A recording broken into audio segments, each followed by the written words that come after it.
Thank you so much, Chris. And it's a pleasure to join this panel and to join this rally alongside many distinguished international speakers on this conflict.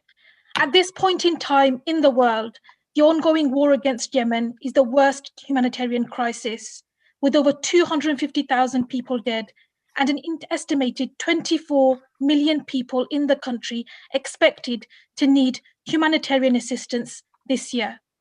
In that context, I find it absolutely appalling how little this conflict is being reported on. It's being inexcusably underreported here in the United Kingdom, despite our own government's continued involvement in the conflict. Many of us, for a long time, have been calling for Britain to stop selling arms to Saudi Arabia due to its ongoing destruction of cities and towns in Yemen and the killing of so many of their inhabitants. Only a few months ago, in September last year, a United Nations report stated that countries arming any involved in the conflict could be aiding and assisting war crimes, expressing concern that, and I quote, about third states transferring arms to parties to the conflict in Yemen in blatant disregard of the documented patterns of serious violations of international humanitarian law. Those involved in the war on Yemen are committing war crimes, and the British government is doing so by association. I stand with my Socialist Campaign group of Labour Party MPs here in the UK Parliament for anti-war internationalism. This means confronting the threads of imperialism that Britain continues to pursue around the world. As the academic David Waring wrote in 2018, that this conflict, and I quote, simply could not have happened without both the approval and practical support of the British and American governments.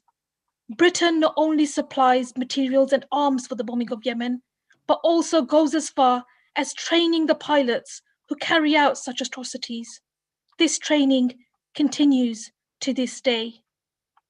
The British government recently topped up the budget for the Ministry of Defence, with huge numbers of the population living in various forms of poverty here in our own country.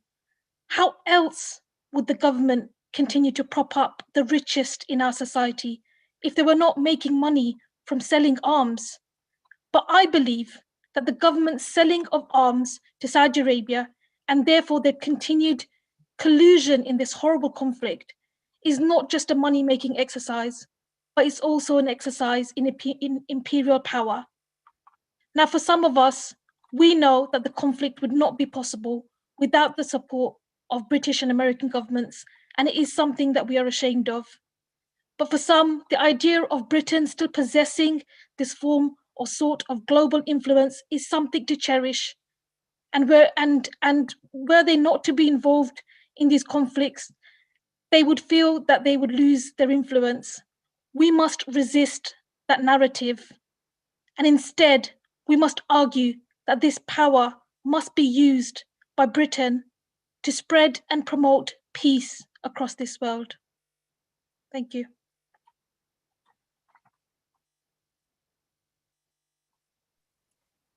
Thank you very much, Aspana. This was wonderful. Our next speaker is Lindsay German. She's a governor and co-founder of Stop the War Coalition. Lindsay is a political activist, journalist, and author. She was a key organizer of the UK's biggest demonstration against the war in Iraq and is leading critic of the British government's foreign policies. Lindsay, glad that Thank you very much, Aisha. And I must say what a great pleasure it is to be here tonight with all these great speakers and also with such a good audience. And it's such a show of solidarity from around the world. And I looked at the chat at the beginning at where people had come from. We've got people from Havana, we've got people all over Britain, all over the United States, we've got people all over Europe and in the Middle East. So it's a fantastic feeling, this sense that we're all together and we're all putting the same message out here tonight. And I think it's the most important message because as it's already been said, this conflict is hidden in the British media, it's hidden in the United States media, it's hidden in all those medias because they do not want to tell the truth about what is happening. And I feel very, very strongly that we have had a year now of this dreadful pandemic, which has affected people around the world. We've had a situation where a year ago, nearly a year ago, the United Nations called for a world ceasefire so we would not have the continuing conflict like we're seeing still in Yemen. And that has been ignored by successive governments. And we are now in the throes of all sorts of conflict. And Yemen, as Apsana says, is the worst humanitarian disaster, the worst war that is going on in the world at the moment. And I think, you know, if you look at the figures, 250,000 dead, 80% of the people dependent on aid. If you look at the dangers of famine caused by blockade, if you look at the dangers of disease, you know, we worry about COVID in countries like Britain, quite rightly, because we have the highest death rate in the world per head of population because of the mismanagement and corruption and rottenness of our government. But if you look at what is happening in Yemen, they don't even know the scale of this because the ability to deal with health problems as well as to deal with the war is so difficult for people there. So this is about solidarity tonight, but it's also about saying, why is this war allowed to continue? It's allowed to continue because the British government, the United States governments, the European governments, these are people who are sustaining the Saudi regime in its bombing and in its bloody war against the people of Yemen. That is what is going on. If you look at the British government alone, the British government relies more and more on arms sales as a means of sustaining its economy, as a means of sustaining its place in the world as it sees it, as a means of doing all these sorts of things. The British government alone during this war has had arms sales to Saudi Arabia worth £15 billion. This is the kind of money that we are talking about, and it is an obscenity. And when you look, it's not just military advisors. The people from the RAF are in the control rooms with the Saudis, actually advising them where is the best place to bomb, how do you go about bombing, these kind of things. There is nothing that can be defended about this in the slightest, and every one of us here in Britain and across the world should be protesting about this kind of thing. So I think it's very, very important just to say, firstly, to our Prime Minister Boris Johnson, to Joe Biden, who's just come into office in the United States and who has promised that he will bring an end to this war, this has to be done immediately. And it isn't just about the immediate issues, it's also about the role of empire in the world. It's about the way the United States, Britain, and the European powers still think they have the right to intervene in the Middle East, to intervene in Africa, to intervene in all sorts of places in order to further their economic and military interests. We say enough is enough. So solidarity to everybody who's here, solidarity to the people of Yemen, and let's keep fighting, let's keep organising until we end this war. Thanks very much, Lindsay. Very inspiring appeal. We've hit a 1K attending the Zoom. That means that, and we're massively oversubscribed. So we've had to be redirecting thousands and thousands and thousands of people onto YouTube and Facebook pages around the world. So there's a huge number of people tuning in tonight, which is absolutely fantastic news. We've got reports of demonstrations or protests in Montreal in -14 degrees. There's a Zoom being organised by the DSA in France later on. Reports from the protests in Yemen and one in Anglesey as well in the UK. So that's fantastic news. And our next speaker is Janice Farafakis, who is the co-founder of DiEM25, but he's also a former finance minister in Greece, actually, but he's a very, very high profile, very, very energetic activist and an author on a whole range of issues, including campaigning against war and neoliberal capitalism. So we're very pleased to have Janice with us. Over to you, Janice. You need to unmute. Sorry. It's important to unmute for all of us during these muted times. Thank you, Chris. I'm talking to you from Southern Europe, from a small colony, dead colony of the imperialist West, which is also part of the West. And I'm mentioning this because, you know, it's not just the United Kingdom government, which is in cahoots with Saudi Arabia, perpetrating this crime against humanity in Yemen. You know, at least the UK government, they're making some money out of sales of weapons, not that this justifies it. I'm saying this with a tinge of cynicism, because our government here in Greece, we were told, you know, I lead a small progressive party in the parliament. We were astonished to hear from our prime minister that the Greek Navy, which hardly has enough fuel to go around the Aegean after 10 years of a debt deflationary destruction, right? We are sending a frigate, or we actually sent a frigate to Saudi Arabia in support of Saudi Arabia. You know, little bankrupt, destroyed debt colony Greece is contributing to Saudi Arabia because, you know, the great and the good are telling us that the way to get ahead in the world is, you know, to be on the right side of the mass murderers. If you are on the right side of the mass murderers, maybe they are going to be slightly less cruel to you, to a little country like Greece.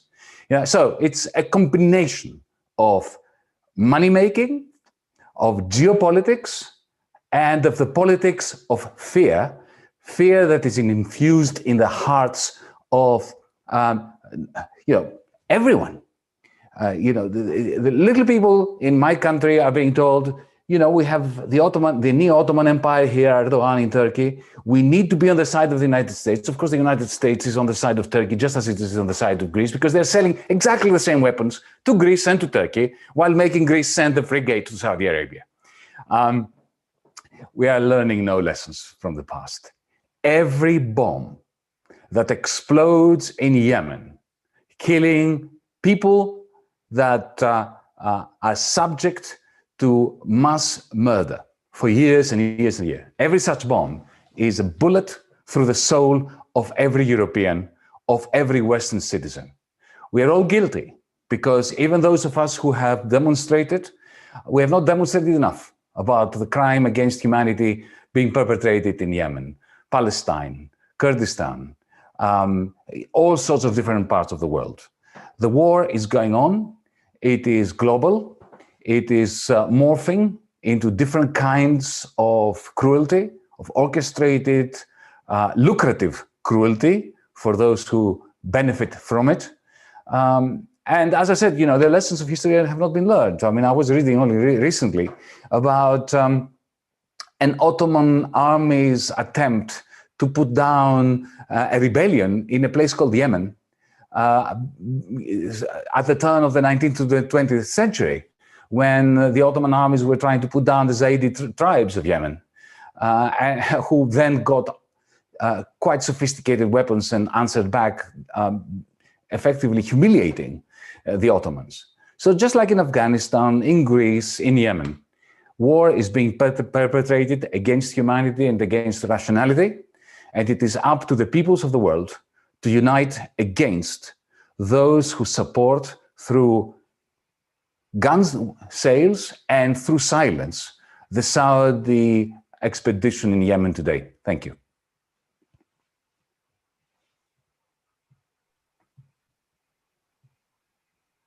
Thank you very much, Janice. We appreciate your support, and you're right. Injustices are happening in a lot of places, and we all need to be behind all these just causes and insist that our governments listen to the people. Thank you. We have now, Chris, we have something coming in from Italy. I'm not sure that Patrizia is here, so why don't we go straight on? Okay, so our next speaker is Ahmed al-Battati. Ahmed is a Yemeni-born British soldier who bravely absconded from his military duties to protest the war on Yemen outside the UK Ministry of Defense, saying correctly that the British government has blood on its hand. Thank you, Ahmed, for joining us. Thank you, Aisha. Thank you for having me on here. It's an honor to be speaking alongside such inspirational people. Yeah, my name is Ahmed Al-Batati. For those that don't know me, I am a former soldier of the British Army. I quit the job that I loved because of Britain's involvement in what is today the worst humanitarian crisis. I can openly say that I was a selfish person. All I thought about was about myself and how I could exceed in my career of climbing through the ranks. It was only around a year ago that I started practicing my religion and the teachings of Islam, and that taught me to put others before myself. A perfect example of that was Muhammad, peace be upon him, a man so selfless that he would put his own life on stake to save others and starve himself to feed others.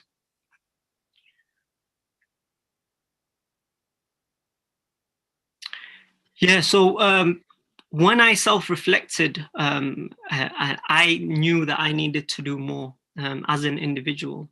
And when I did that, what I did was I took it upon myself to try to help the people of Yemen by starting a charity foundation that was non-profitable.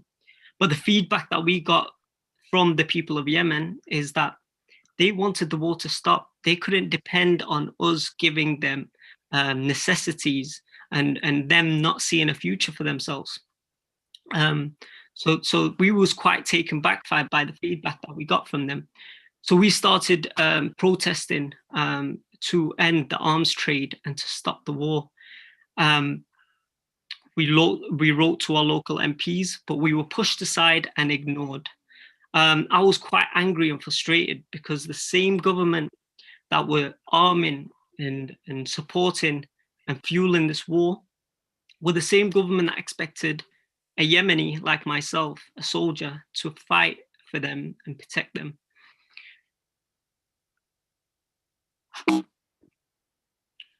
So I took it upon myself to protest outside Downing Street.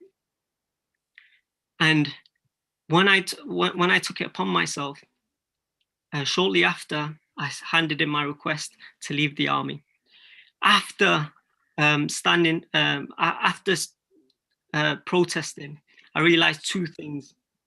I realized that unity is the only way to end this war. The second is that we have to sacrifice our comfort for the people that are starving and the ones that are being killed in Yemen. The reason for this war is people taking sides. And it is important that people know that it is the fundamental reason why this war is happening. Like I said, I want to make it clear that this is not taking sides of the Houthis, of the Saudis, or whoever's involved in this war. Each part of this war coalition is just as equally and accountable for the innocents that are starved and are dying today. I think the world has categorized human life and the value of human life. At the very top being the Western life, and at the very bottom being the lives of the Middle Eastern people. And what I mean by that is, if it was that not Yemenis being killed and starved, then they would take a different approach to this war. They will take different precautions to this war, and they would approach this war in a very sensitive manner. And that is the difference. With that being said, we need to stop taking sides. We need to unite and demand for this war to end. And what I mean by that is that we need to find peace by making peace talks and demanding our politicians to stand up and take responsibility of what's going on. Every person watching this now, I demand that this war, you should demand for this war to end and to see the future of the people of Yemen.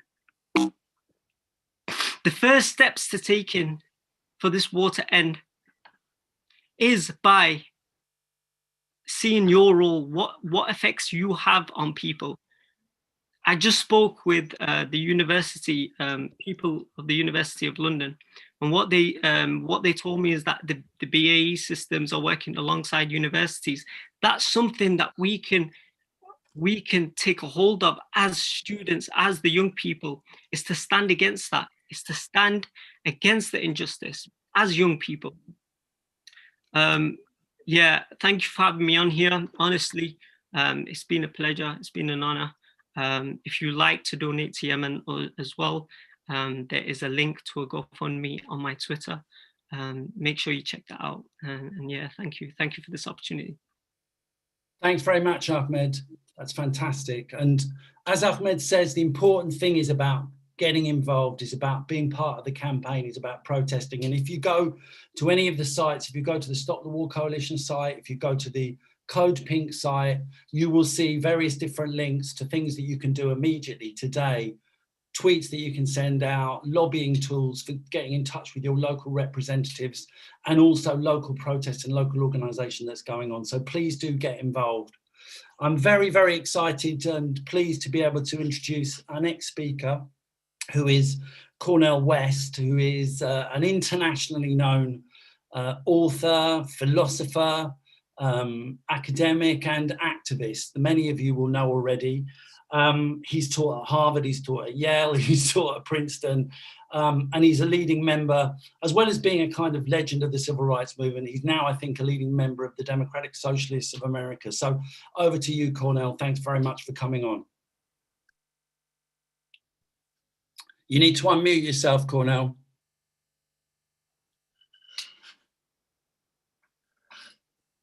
That's it.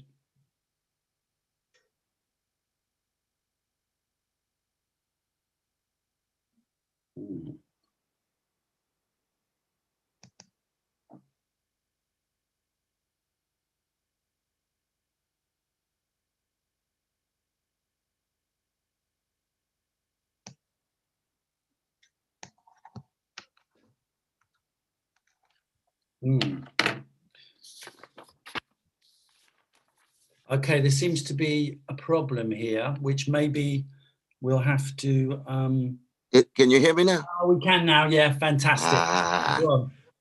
No, I'm just so blessed to be what I was saying, Brother Chris. I'm saluting you, I'm saluting my dear sister Aisha, and each and every one of us who's come together to raise our voices because we want to affirm the precious humanity of our brothers and sisters in Yemen, that we want to ensure that we keep track of this spiritual decay and moral decrepitude that takes the form of an institutionalized greed and an organized hatred against our brothers and sisters in Yemen. And we do this in such a way that we embrace all of those persons who find themselves in situations of domination and subjugation and degradation, not as some neoliberal glib gesture that makes us feel good, but rather because we have a genuine solidarity of care and concern. We stand here because we affirm truth, and the condition of truth is to allow suffering to speak.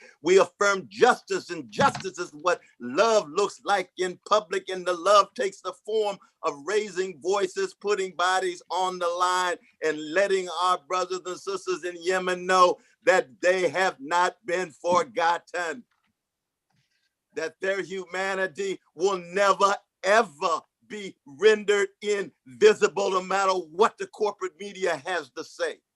And that we will speak the truth about them and recognize that a Yemen baby has exactly the same value as a baby in Ethiopia, a baby in Guatemala, a baby in the American Empire, a baby in Greece, a baby in Tel Aviv, a baby in West Bank and Gaza, a baby in China. That is the spiritual and moral force behind our voices coming to together. And of course, I speak in the midst of the belly of the beast of the American empire, when Martin Luther King Jr. said 54 years ago, my own government is the biggest conveyor of violence because it is the major empire in the world. That's not anti-American, that's anti-injustice in America and the impact of US imperial policies around the world. So we make the connection between the police murders taking place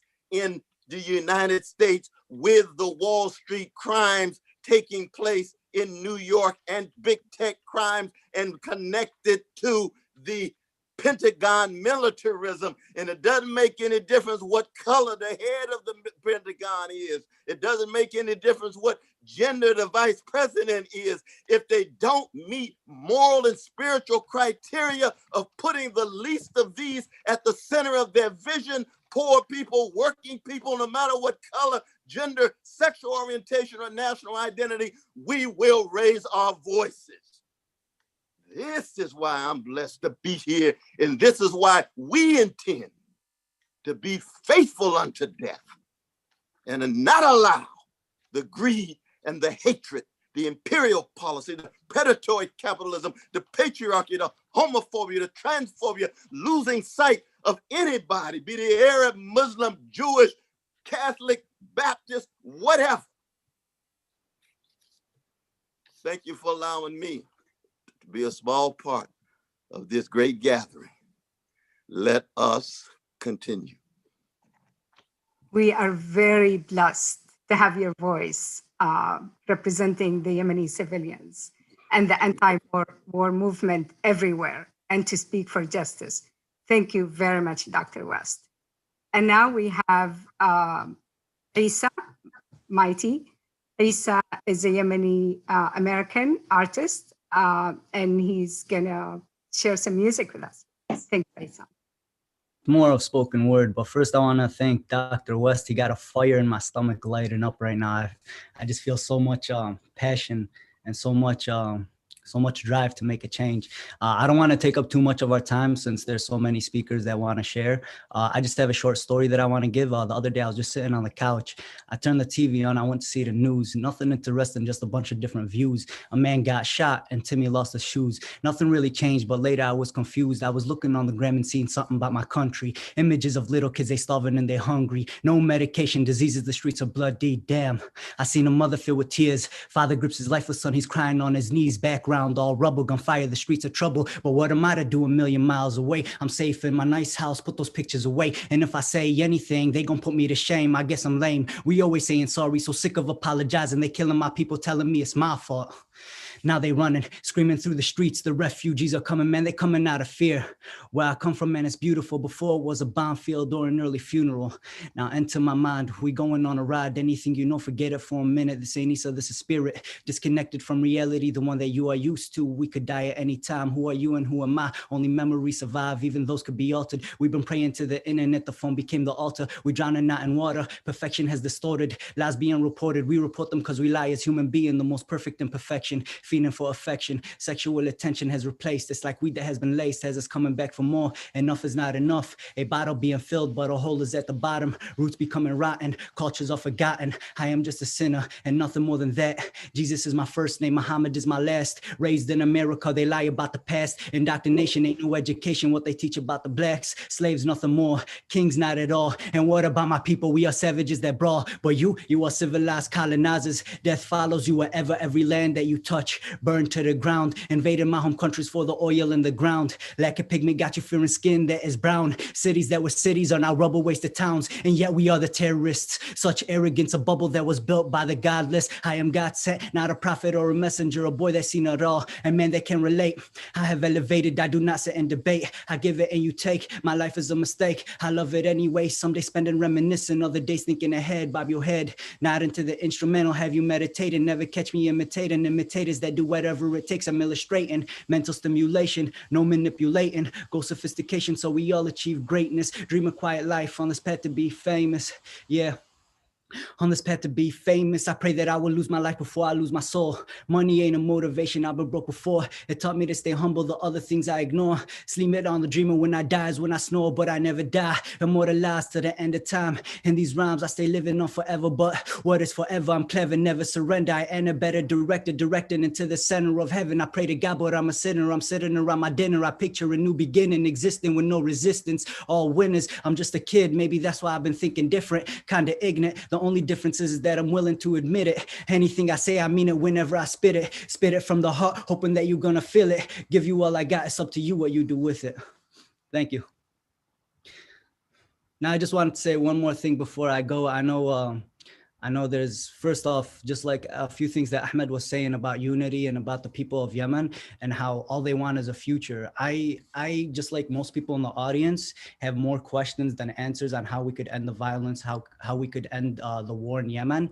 But one thing I do know is that when the dust clears and the smoke settles, there's still going to be a country that needs us and still needs a strong government, a strong economy, a strong education, because without those, it's always going to be a third world country. And I don't care what anyone says, Yemen shouldn't be in the state that it's in with the geographical location that it's in, the resources that it has, and the amount of wealth that it has. The citizens are very intelligent and hardworking. The problem was we had a lack of leadership. So when the time comes and the smoke clears and the dust settles and there's no more violence, we still got to be there and be ready to help our people and be basically what they need to progress. Because at the end of the day, it goes back to the old saying, you could give a man a fish, he eats for a day, but if you don't teach him how to fish himself, he'll never be able to eat for his lifetime.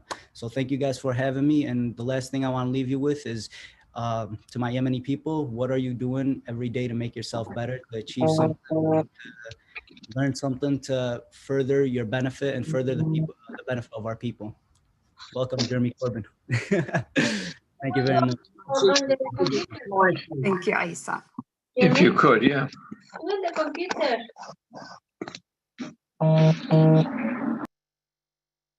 Chris, you're muted.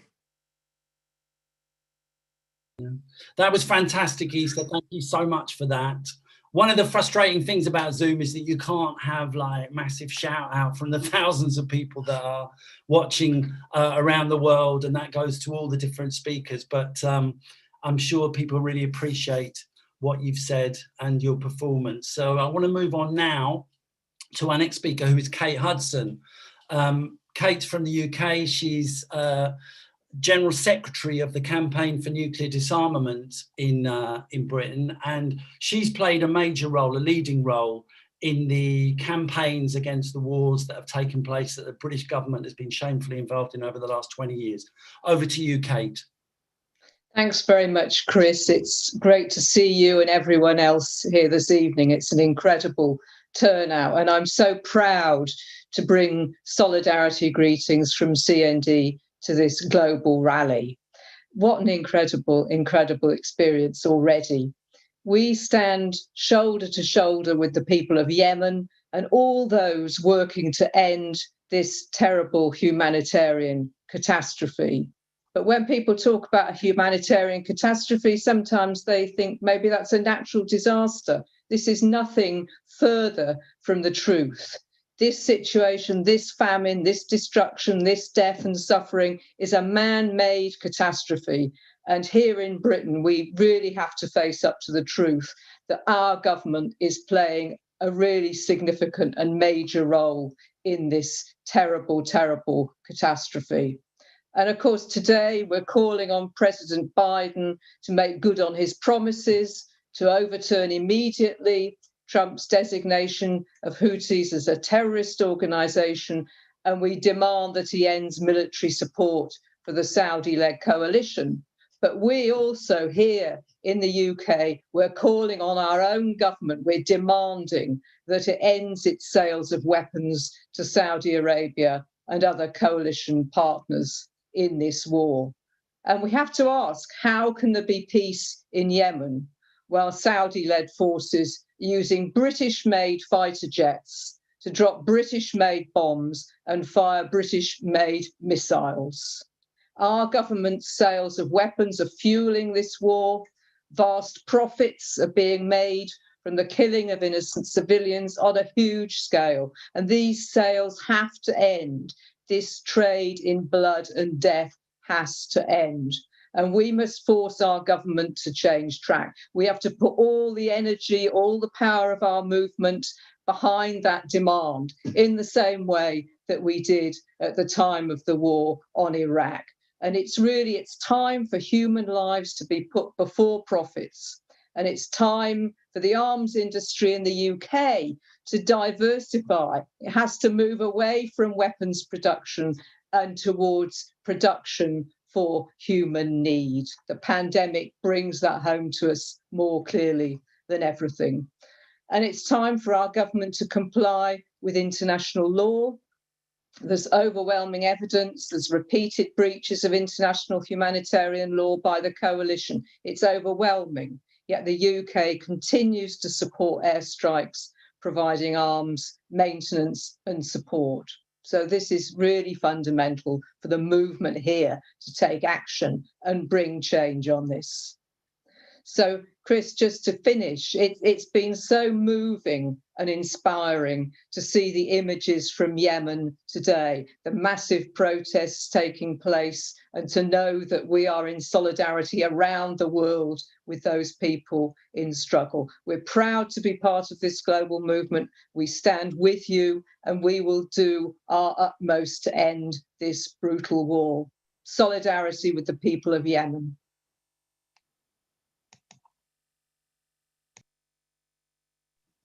Thank you very much, Kate. Yes, it is very important for these governments to diversify. They cannot build economic growth on killing other people. That's just totally unacceptable.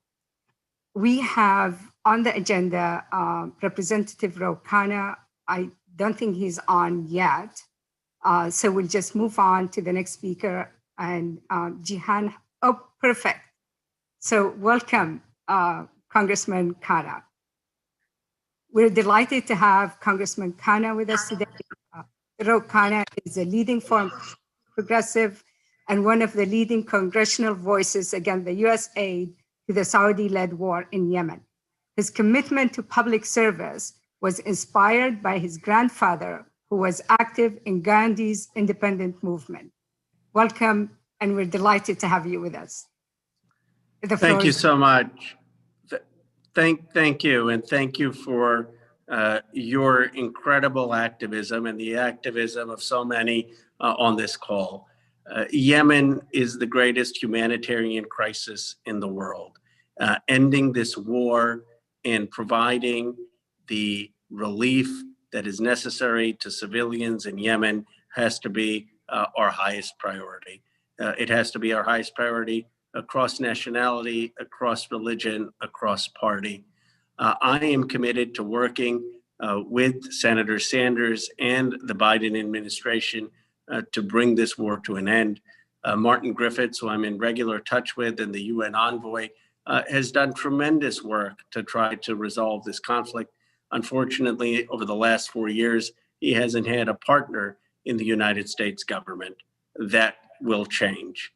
Senator Sanders and I will be advocating and introducing again War Powers Resolution to stop any logistical support, any intelligence support, any military support to the Saudis in their campaign in Yemen. That has to take place. We also need to make sure that the Saudis pay reparations and lift the blockade so that medicine, food can go into Yemen, and so that the $3 to $4 billion that are going to be required immediately to help young children and to help families, it gets there. I've had constructive conversations with Secretary Blinken and Jake Sullivan in terms of and their teams, and I believe that the Biden administration is committed to ending this war, and I look forward to working with them. And most importantly, I look forward to continuing to hear your voice, the voice of activists. We've had Gio Saba and Kate Gold and on my team, and Keen Bhatt, who have reached out to so many activist groups. Your voices matter. You helped bring this to our attention in Congress. Please know that what you're doing is making a difference, and we look forward to continuing to engage you to bring this war to a close. Thanks very much, Rokana, for speaking. That's absolutely brilliant. It's great to have you on. And I'm very pleased now to introduce our next speaker, who's John Finucane from Ireland. He's a Sinn Féin MP. He's someone who, I think he was elected at the last election, but he's already been a major player in the movement against war and against the attacks on civil liberties that are taking place in various different parts of the world. So welcome to you, John, and thanks very much. On you go. No, thank you very much. And on behalf of my party and even personally myself, I just want to thank the organisers this evening, in particular Stop the War, for inviting me to speak at this very unique and successful online rally. I'm very glad to be in a position to extend my solidarity and that of Sinn Féin to the people of Yemen. It's heartening to see so many people tune in to register our collective opposition, the comments that are being made to the humanitarian crisis and suffering there.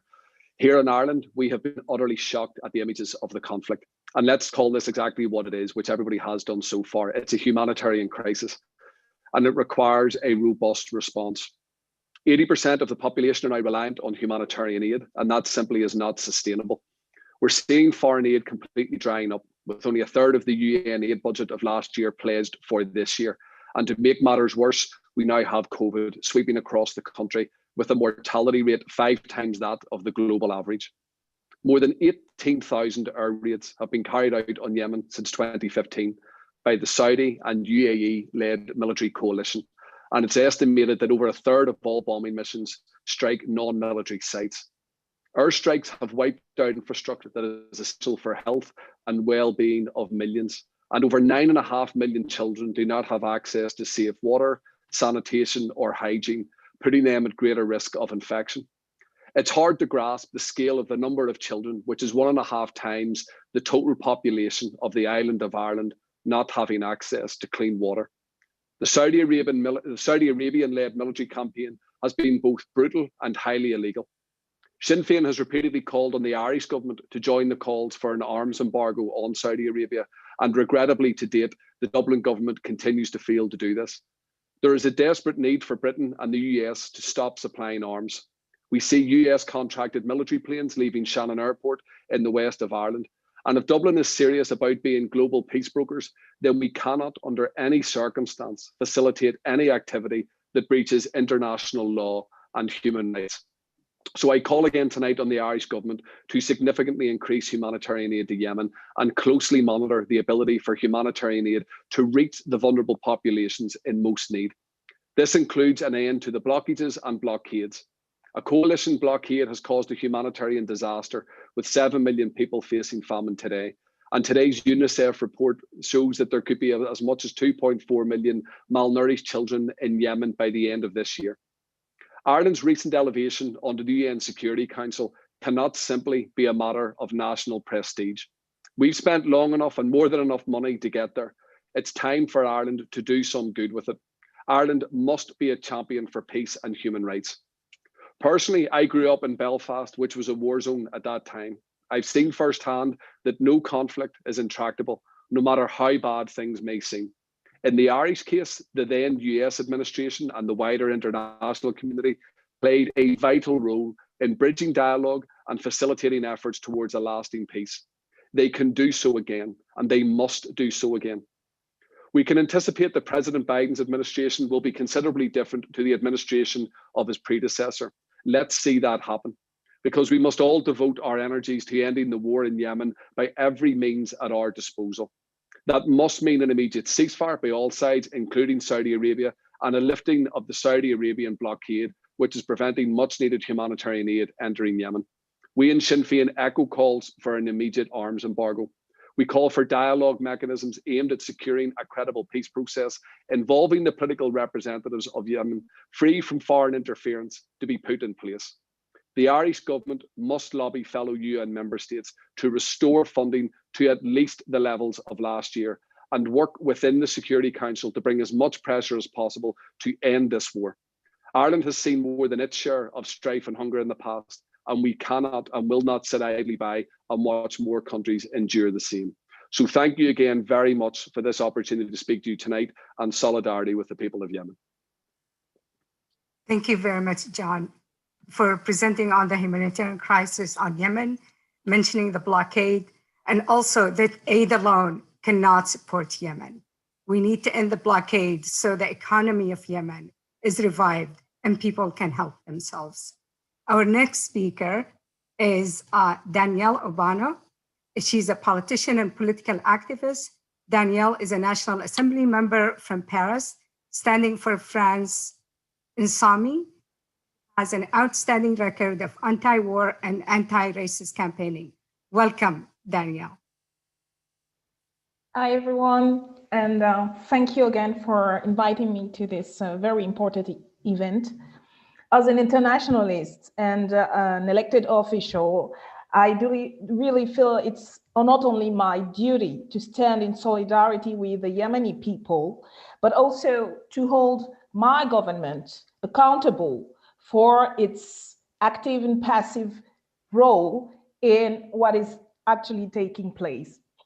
My fellow La France Insoumise MPs and I have repeatedly questioned our government about its involvement in this horrible war. And they would say, oh, this war is wrong. Yes, they say it's awful, but there's nothing we can do. And it's very complicated. It's very complex.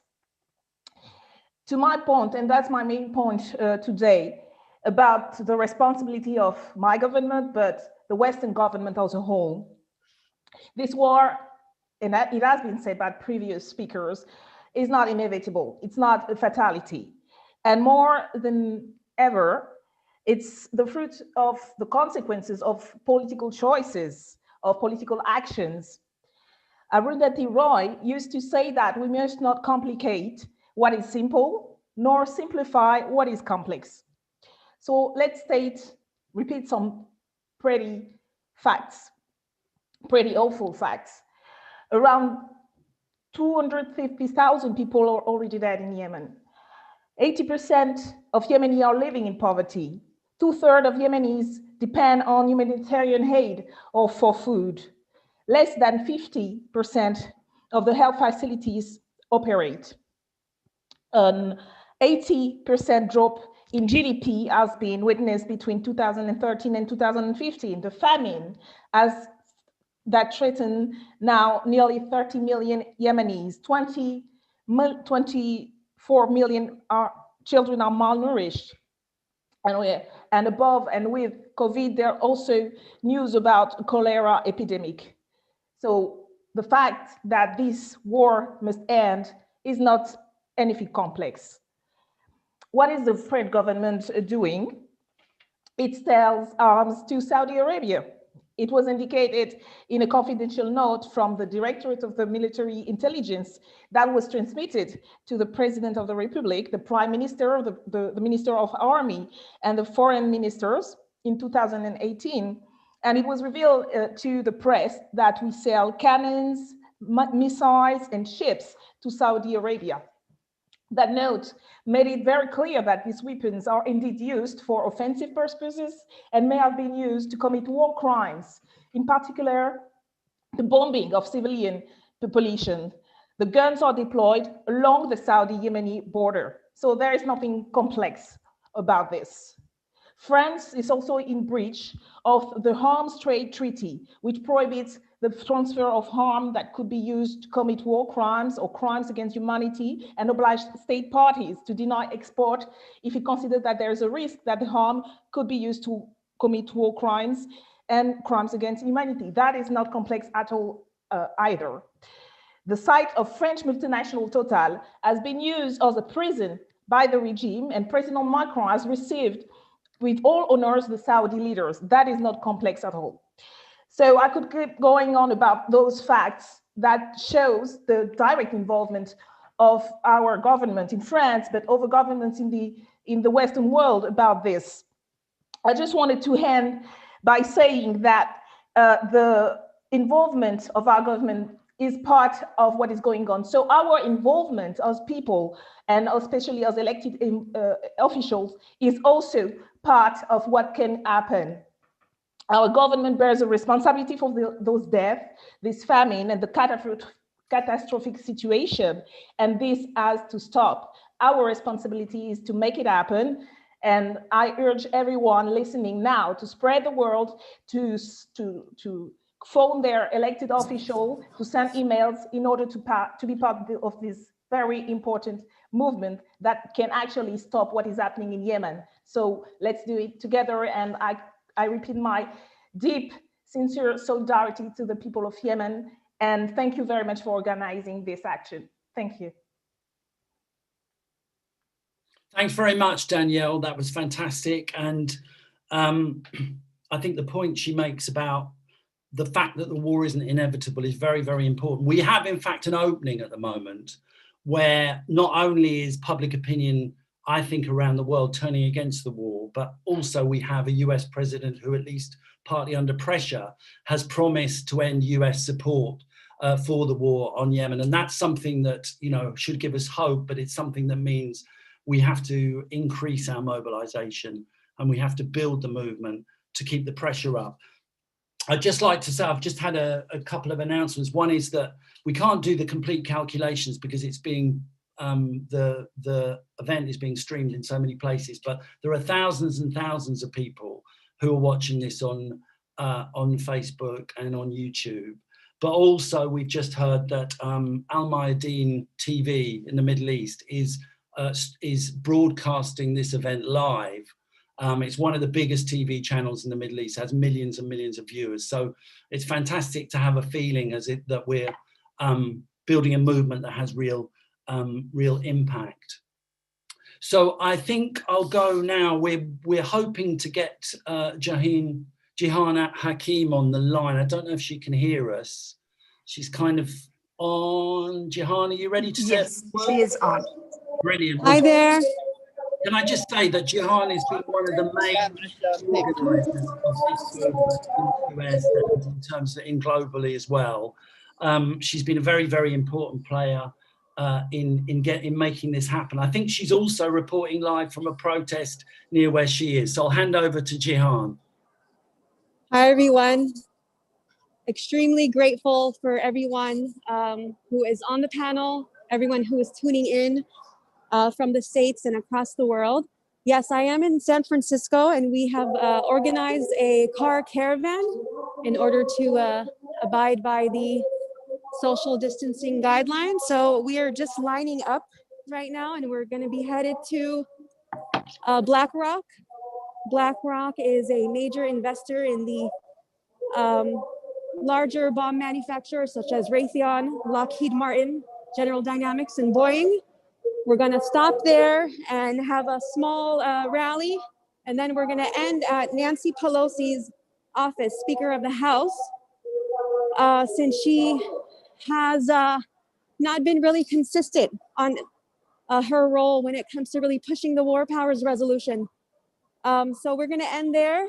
We're going to have a huge lineup of speakers from different demographics, allies, and we're hoping for a great turnout.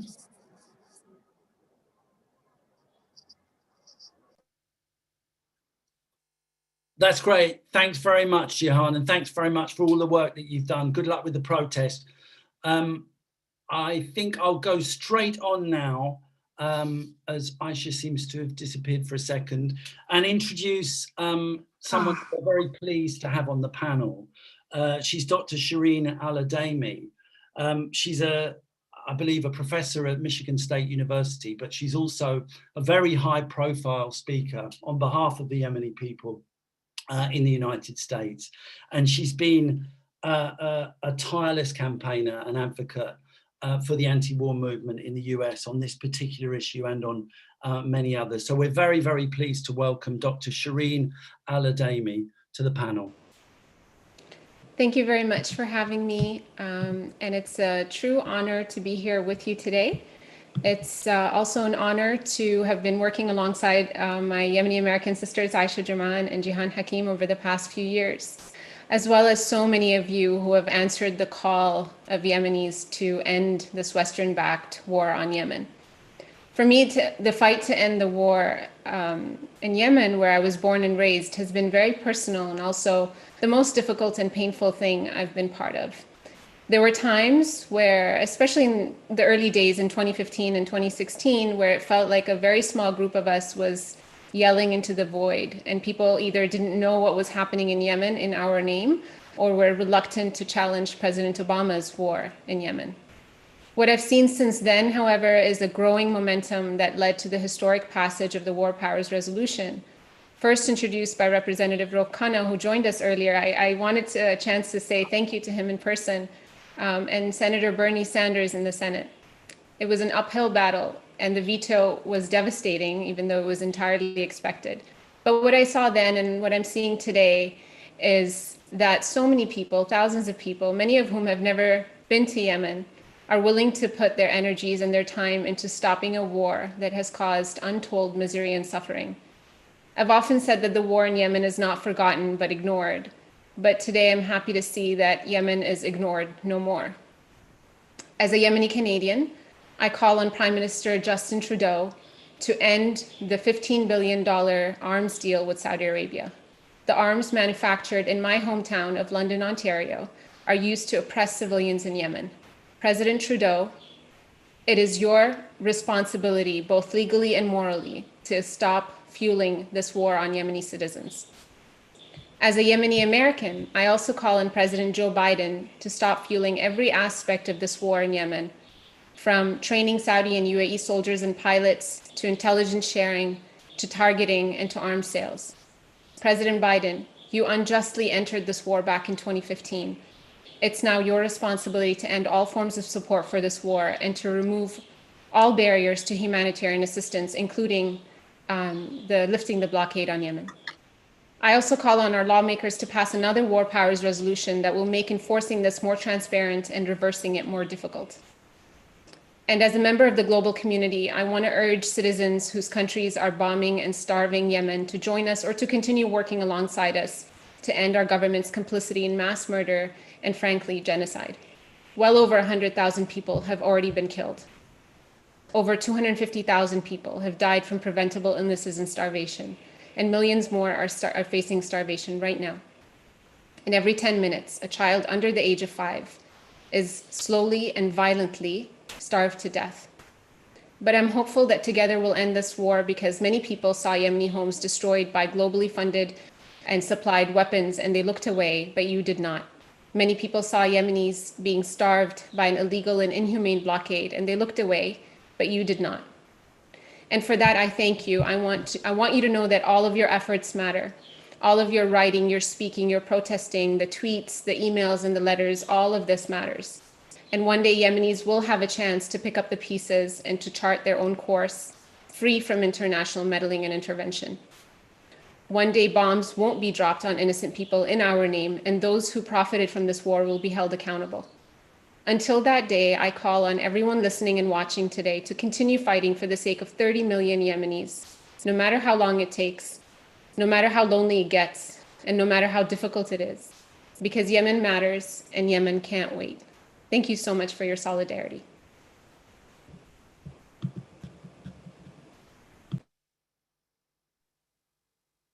Thank you very much, Shireen. You reminded us of the days in 2015 when we were very lonely voices.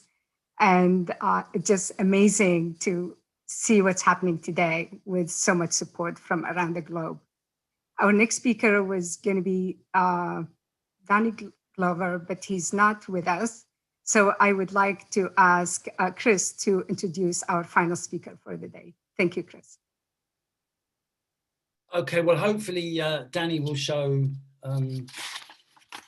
up in a few minutes. But in the meantime, we're very pleased to have Jeremy Corbyn with us today. Jeremy is probably the most left-wing leader of the Labour Party has ever had in the UK. He was leader from 2015 to 2020. Amongst other things, he's a lifelong campaigner against war and against racism and against attacks on civil liberties. In fact, before becoming Labour leader, he was the chair of the Stop the War Coalition in the UK for many, many years. I regard him as a personal friend, but he's a friend of all the movements that are campaigning against war, against imperialism, and against austerity at home. So we're very pleased to have you with us, Jeremy. The platform is yours.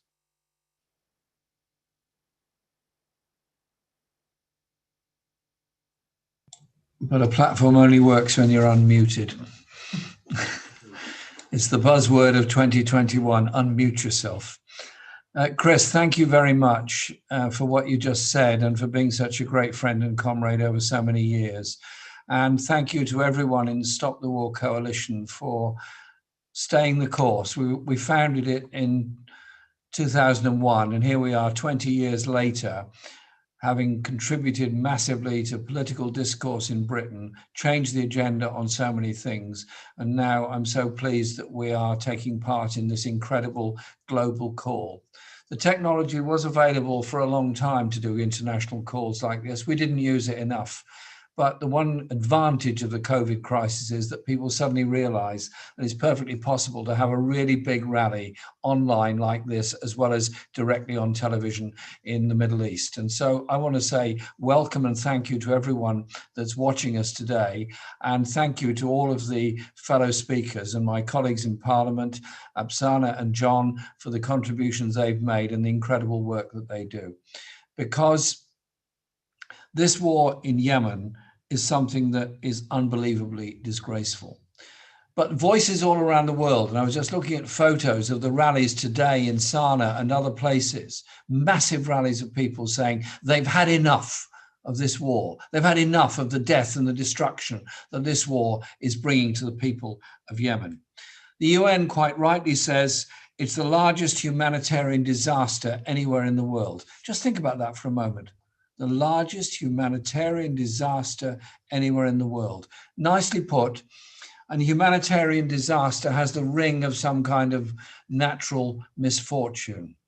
There's nothing natural about this misfortune at all.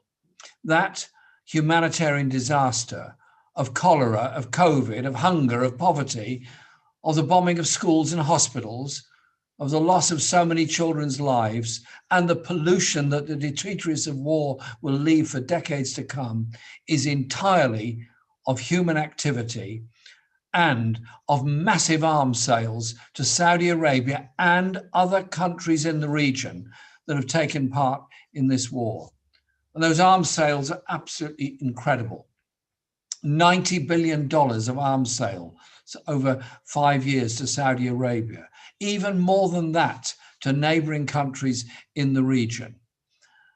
And those arms sales have made massive profits for the arms industry and massive destruction for the people of Yemen. And so the international action to stop the supply of arms is very important. I included it in our election manifesto a year ago, that a Labour government would end arms sales to Saudi Arabia.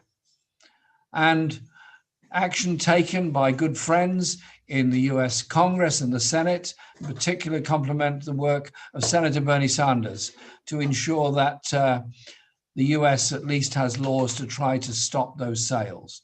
In Britain, the British government refused to stop the sales.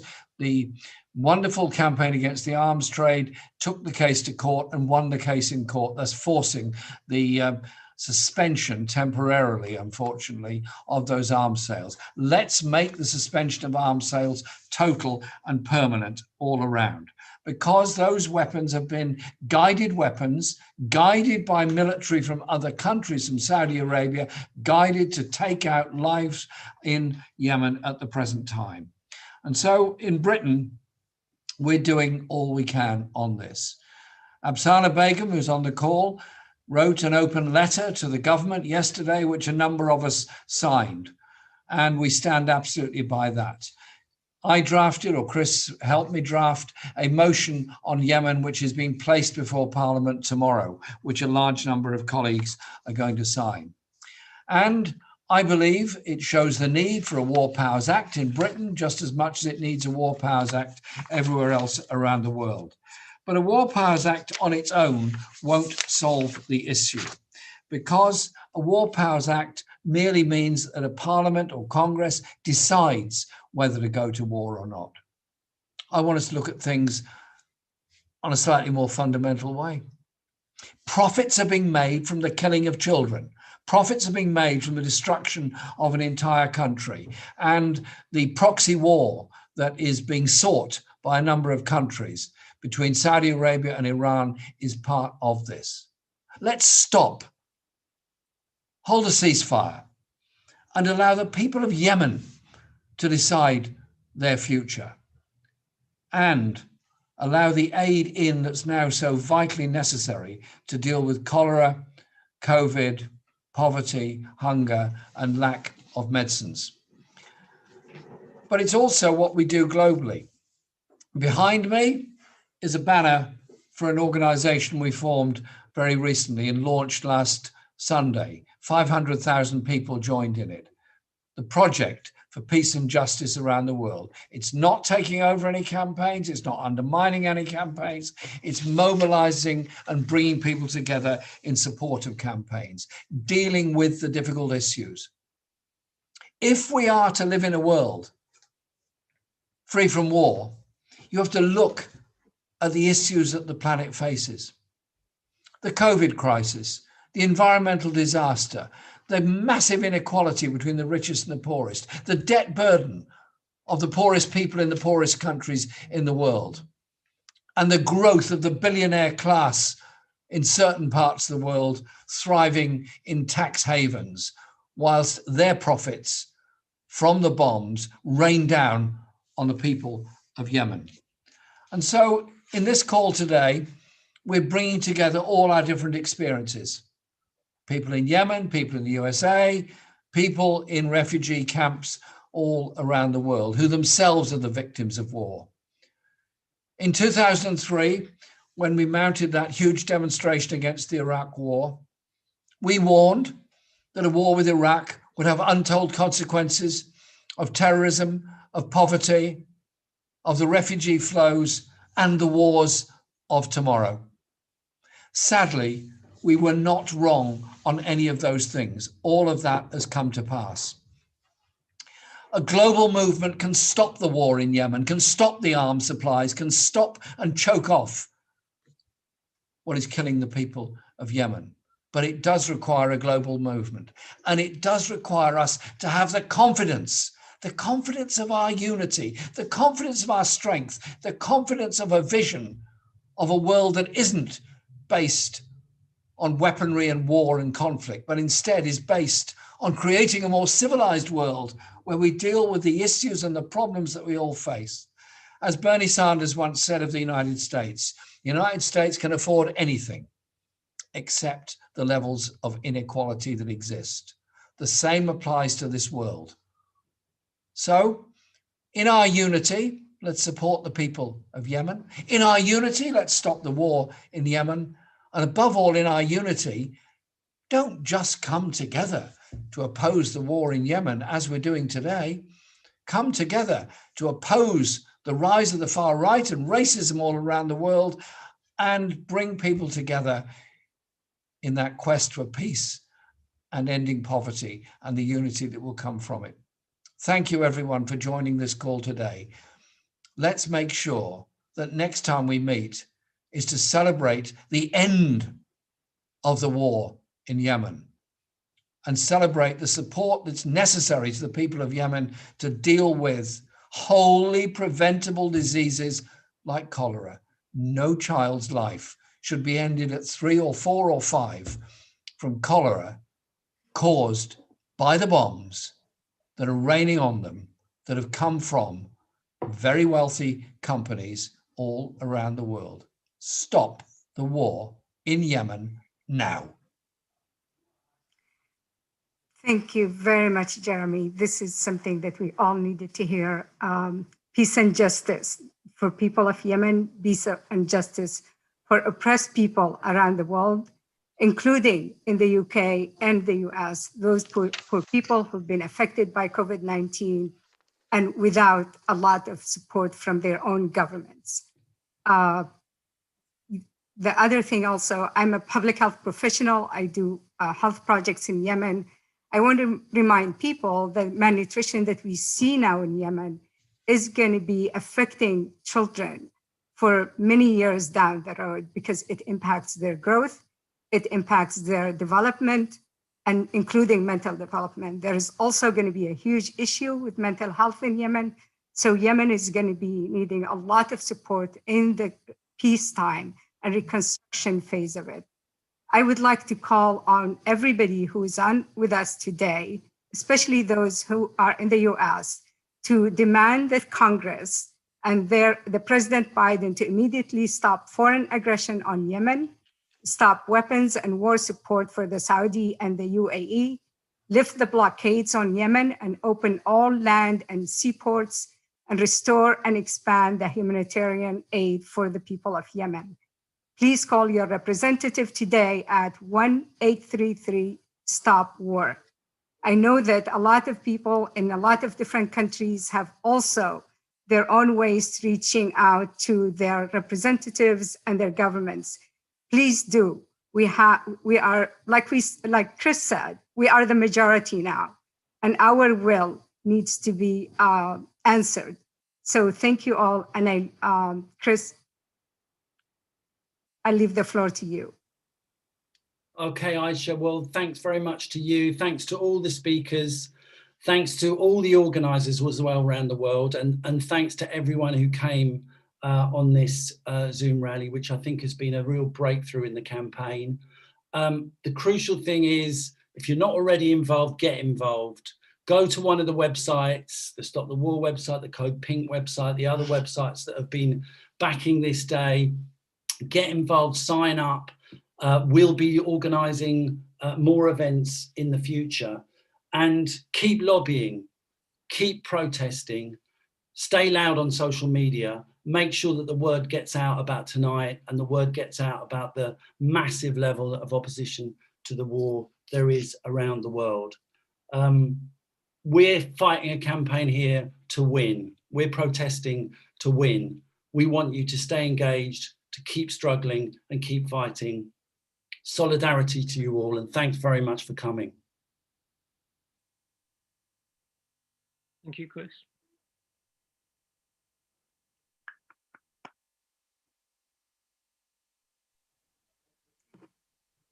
Just honored, really honored to have you all with us. The people of Yemen need your voices, your continued voices to speak on their behalf all the time. Thank you. Thank you.